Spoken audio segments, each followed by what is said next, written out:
Hello बच्चों, आज का हमारा प्रश्न क्लास 11 ऑर्गेनिक केमिस्ट्री का जो आपका पहला चैप्टर है ऑक्सीडेशन और रिडक्शन, ठीक है, यानी कि रिडॉक्स रिएक्शन उस चैप्टर से संबंधित है। और यहाँ पर एक इक्वेशन दी गई है जिसे आपको बैलेंस करना है, वो भी ऑक्सीडेशन नंबर मेथड से, ठीक है। तो इक्वेशन है K2Cr2O7 plus HCl equal to KCl plus CrCl3 plus Cl2 plus H2O को ऑक्सीकरण संख्या विधि से बैलेंस करो, ठीक है। तो इस इक्वेशन को बैलेंस करना है, वो भी ऑक्सीडेशन नंबर मेथड से।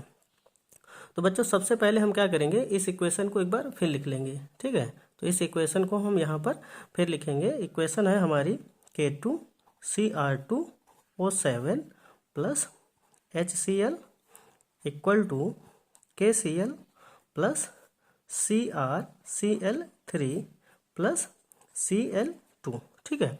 हम यहाँ पर H2O को छोड़ सकते हैं क्योंकि H2O न्यूट्रल स्टेज में है, तो इसको हम लोग छोड़ सकते हैं। तो बाद में इसको जब ज़रूरत पड़ेगी तब इस्तेमाल कर लेंगे, ठीक है।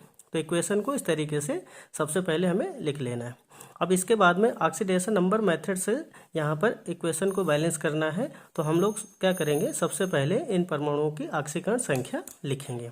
जैसे पोटेशियम के बच्चों ऑक्सीकरण संख्या होती है +1। अब K2Cr2O7 में क्रोमियम की ऑक्सीकरण संख्या निकालेंगे तो आएगी +6। ऑक्सीजन की -2 होती है, हाइड्रोजन की +1 होती है, Cl की -1 होती है, पोटेशियम की +1 होती है, Cl की -1 होती है। CrCl3 में अगर क्रोमियम की निकालेंगे तो +3 आ जाएगी, Cl की -1 होती है, Cl2 न्यूट्रल स्टेज में है तो इसकी ऑक्सीकरण संख्या 0 हो जाएगी, ठीक है। अब इसके बाद में हम लोग यहाँ पर सेम परमाणुओं के बीच में क्या करेंगे, कॉम्बिनेशन बनाएंगे और देखेंगे कि ऑक्सीकरण संख्या में एक्सचेंज हुआ कि नहीं। तो पहला आपका जो कॉम्बिनेशन है क्रोमियम से क्रोमियम के बीच में बन जाएगा। और यहाँ पर आप देख सकते हैं क्रोमियम की ऑक्सीकरण संख्या +6, यहाँ पर क्रोमियम की ऑक्सीकरण संख्या +3। कहने का मतलब है ऑक्सीकरण संख्या में क्या हो रही है, कमी हो रही है। तो यहाँ पर हम लोग लिख देंगे ऑक्सीडेशन नंबर में कमी हो रही है, ठीक है। अब यहाँ पर देखो Cl की ऑक्सीकरण संख्या -1, यहाँ पर भी Cl की ऑक्सीकरण संख्या -1। कहने का मतलब इन दोनों Cl के बीच में कॉम्बिनेशन नहीं बन पाएगा। कहने का मतलब ये होता है कि ऑक्सीकरण संख्या में एक्सचेंज होना चाहिए। जैसे यहाँ पर Cl की ऑक्सीकरण संख्या -1, इधर देखो Cl2 में ऑक्सीडेशन नंबर 0, तो आपका कॉम्बिनेशन बनेगा इस क्लोरीन से इस Cl2 के बीच में, ठीक है। तो इस तरीके से यहाँ पर आपको कॉम्बिनेशन बनाना है, ठीक है। -1 से 0, तो यहाँ पर आप देख रहे हैं ऑक्सीडेशन नंबर क्या हो रहा है, इंक्रीज हो रहा है, ठीक है। तो ऑक्सीडेशन नंबर यहाँ पर आप दिखा देंगे कि इंक्रीज हो रहा है, ठीक है। अब इसके बाद में अगले स्टेप में क्या करेंगे कि जिन परमाणुओं के बीच में कॉम्बिनेशन हुआ है, जैसे क्रोमियम और क्रोमियम के बीच में हुआ और क्लोरीन और क्लोरीन के बीच में हुआ, तो देखेंगे कि कितने का एक प्रकार से कमी या एक प्रकार से बढ़ोतरी हुई, ठीक है। तो जैसे यहाँ पर देखो क्रोमियम के 2 परमाणु हैं, यहाँ पर क्रोमियम का 1 परमाणु है। तो सबसे पहले हम क्या करेंगे, क्रोमियम के परमाणु को बैलेंस करेंगे, ठीक है। अब इसके बाद देखो 2 क्रोमियम इधर, 2 क्रोमियम ऑलरेडी इधर भी हो गए। इधर देखो 2 क्लोरीन के परमाणु, इधर एक क्लोरीन का परमाणु था, तो यहाँ पर भी हम क्या करेंगे, क्लोरीन के परमाणु को बैलेंस करेंगे, ठीक है। अब इसके बाद में हम अगले स्टेप में देखेंगे कि ऑक्सीडेशन नंबर में कितने की फाइनली कमी या वृद्धि हो रही है, ठीक है। देखो 1 क्रोमियम के सापेक्ष 6 की हो रही थी, ठीक है। तो 2 क्रोमियम के परमाणु है, इसलिए यहाँ पर हो जाएगी टोटल एक प्रकार से कमी कितने की, 12 की। इधर देखो 1 क्रोमियम के सापेक्ष कितने की हो रही थी, 3, तो 2 किया गया है ना, तो टोटल यहाँ पर कमी इधर हो जाएगी 6 की। वैसे ही यहाँ पर देखो 2 Cl यानी 1 Cl के -1, पीछे 2 लगा है ना, तो मतलब -2, इधर 0 यानी -2 से 0, तो कुल मिलाकर वृद्धि हो रही है 2 की, ठीक है। तो इस तरीके से ये पता चल जाएगा कि कितने की कमी हो रही है और कितने की वृद्धि। तो फाइनली यहाँ पर लिख सकते हैं, तो यहाँ पर लिखेंगे कि फाइनली कमी कितने की, 6 की, यहाँ वृद्धि कितने की, 2 की, ठीक है। इतना करने के बाद में अगले स्टेप में क्या करेंगे, इसको सरल कर देंगे, 2 1 के 2, 2 3 6। अब फिर क्या करेंगे, क्रॉस मल्टीप्लाई करेंगे। क्रॉस मल्टीप्लाई इसलिए करेंगे जिससे कि क्या है, आगे जो भी स्टेप है ना वो आसानी से क्लियर हो सके, ठीक है।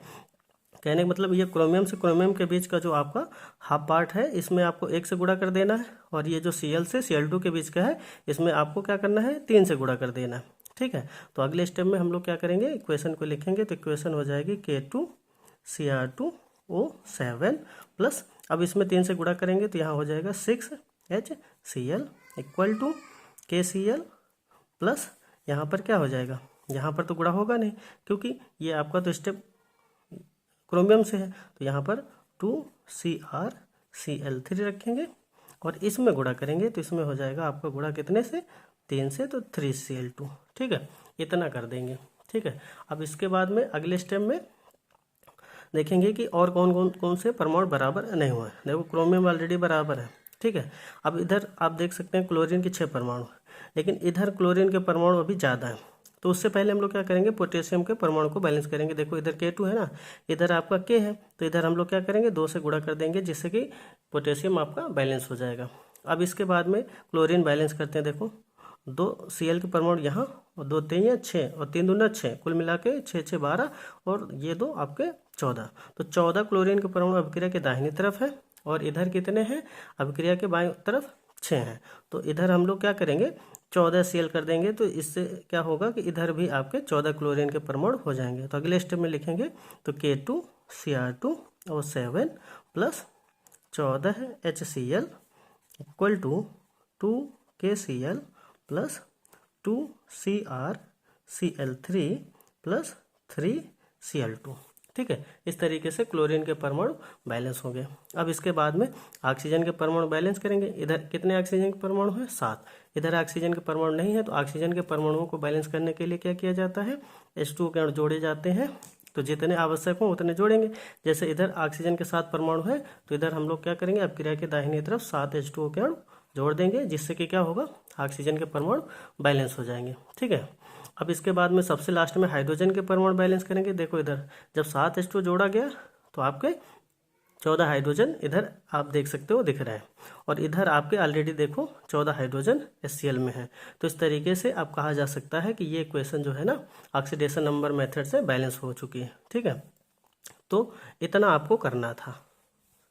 सबसे पहले 2 ऐसे आपके कॉम्बिनेट अर्ध समीकरण एक प्रकार से होंगे जिनमें ऑक्सीडेशन नंबर में एक्सचेंज दिख रहा हो, ठीक है। और उसके बाद में फिर ये देखेंगे कि ऑक्सीडेशन नंबर में कहाँ कितने का इंक्रीज हो रहा है, कितने का डिक्रीज हो रहा है। और उसके बाद में जिन परमाणु के बीच में ऑक्सीडेशन नंबर इंक्रीज या डिक्रीज हो रहा है उनको बैलेंस करेंगे, और उसके बाद में क्रॉस मल्टीप्लाई करेंगे, और उसके बाद में फिर ऑक्सीजन और हाइड्रोजन को छोड़कर बाकी परमाणुओं को संतुलित करेंगे।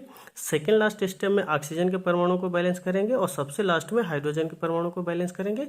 और इतना करने के बाद में आपके फाइनली संतुलित समीकरण प्राप्त हो जाएगी। Thank you.